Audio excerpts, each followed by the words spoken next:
Maggie had a neurology appointment this last week. Maggie's been seeing her neurologist for several years now.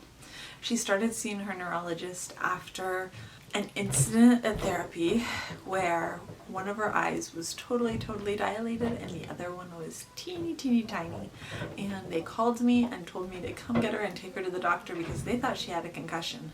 And so I went and I took her, and by the time we got there, her eyes looked totally normal. And I think the doctor thought that we were a little crazy because she looked fine. And then it happened again, and it happened again.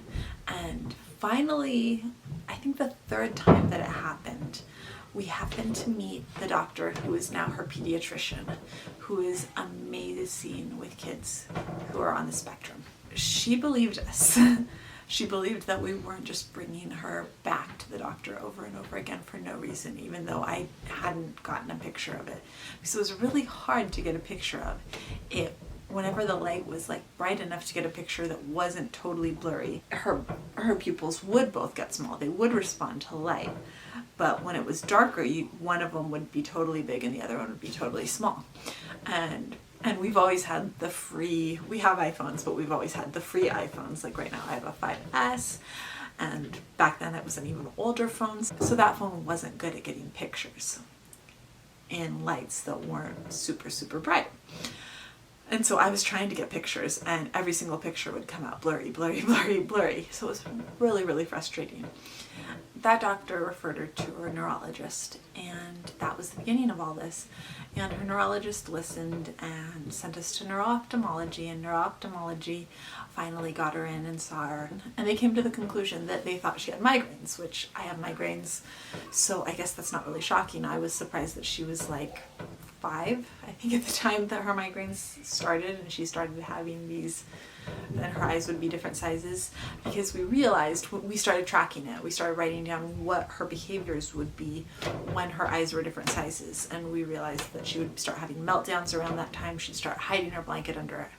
She would start hiding her head under a blanket. She would go and lay down. She would just not be herself. And so that was how we came to the conclusion that it was more than just an eye thing, that she seemed to be in pain when she was having these headaches. So that was how she came to be under the care of a neurologist. And ultimately, we did get a picture of her eyes when they were dilated, somewhat different sizes. And it was kind of funny because all of a sudden then she got sent back to all the same doctors with the picture. And everyone was like, oh wow, it really does do it. And I was like, we've been here for like a year. You really didn't believe me, did you? But I guess seeing is believing. Now it's actually happened before in her neurologist's office, which was one way that she actually had her medication raised, because we went in there and I was sure that everything was going to stay the same. It was all going to be fine. And then her eyes did it while she was in the office, and she ended up having her prescription bumped up because it happened right in front of him, where one eye was tiny and the other eye was huge. But because of the migraine medicine that she is on, she has to have annual blood tests. And that annual blood test is the blood test that picked up the fact that she had high platelet levels and high glucose levels on her last blood test.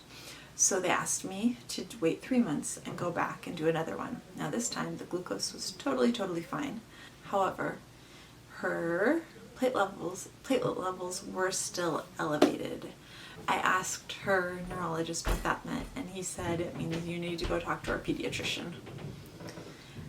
And so I called and I left a message with our pediatrician's office. Now, originally, when the neurologist's office had called me the first time the test results came in, and I'll admit, when we went in to see her neurologist this time, and I knew we were going to be getting the test results because we had gone in a week before to get that blood test done.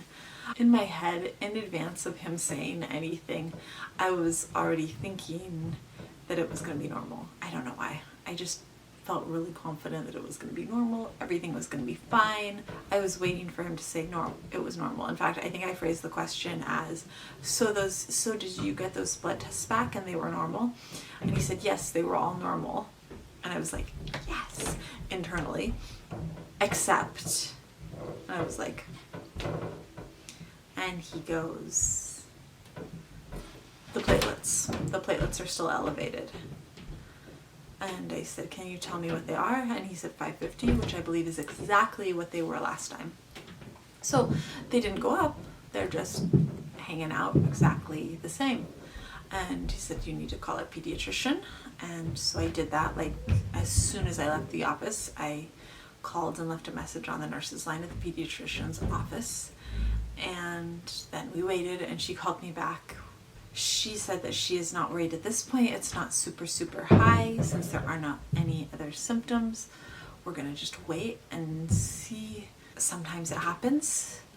And so she's not going to do anything at this point. It is a little nerve-wracking to have one office calling and saying, we're really concerned about these platelet levels. They're gonna need to be retested. And then have the other office being like, oh, don't worry about it, everything's fine. Although that was the answer I wanted. I mean, I'm hoping that is absolutely right, and that the next time we get it, because her neurologist did order another blood test, which is just kind of horrid because it's not fun taking her to get blood tests. In 3 months, they're retesting her blood again now, because that's now that it's abnormal. She's having pretty regular blood tests. So in 3 months, she will go back again for another blood test, and hopefully that one will be completely normal for both glucose and platelets.